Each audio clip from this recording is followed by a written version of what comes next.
నమస్కారం అండి. రంగారెడ్డి జిల్లా బాలాపూర్ మండలము నాదుర్గల్ గ్రామంలో శ్రీ మాతృదేవోభవ అనాథుల సహస్రలింగేశ్వర దివ్యక్షేత్రంలోని మతిస్థిమితమైనటువంటి 130 మంది అనాథులకు, అభాగ్యులకు, కీర్తిశేషులకు కాంబోజు నరేష్ గారి ప్రథమ వర్ధంతి సందర్భంగా ఇక్కడ ఉన్నటువంటి అనాథులకు అన్నదాన కార్యక్రమం నిర్వహించేవారు. తల్లిదండ్రులు కాంబోజు రాములు గారు, చంద్రమ్మ గారు, తమ్ముడు సురేష్ గారు, చెల్లి బావగారు గంగరాజు కార్తిక్ గారు, రేఖ గారు, కోడళ్ళు సాన్విక గారు, హాన్విక గారు.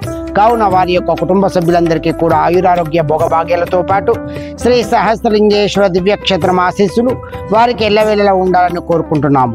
శ్రీ మాతృదేవోభవ అనాథుల సహస్రలింగేశ్వర స్వామి దివ్యక్షేత్రం నుంచి కీర్తిశేషులకు కాంబోజు నరేష్ గారి యొక్క పవిత్ర ఆత్మకు శాంతి చేకూరాలని ఆ భగవంతుని ప్రార్థిస్తూ ఇలాంటి అన్నదాన కార్యక్రమాలు శ్రీ మాతృదేవోభవ సహస్రలింగేశ్వర దివ్యక్షేత్రంలో మరెన్నో జరిపించాలని కోరుకుంటున్నాము. మీరు అందిస్తున్నటువంటి ఈ యొక్క అన్నదాన కార్యక్రమము అంగరంగ వైభవముగా నిర్వహించడం జరుగుతుంది. అన్నదాత సుఖీ భవ, అన్నదాత సుఖీ భవ, అన్నదాత సుఖీ భవ. ధన్యవాదాలు.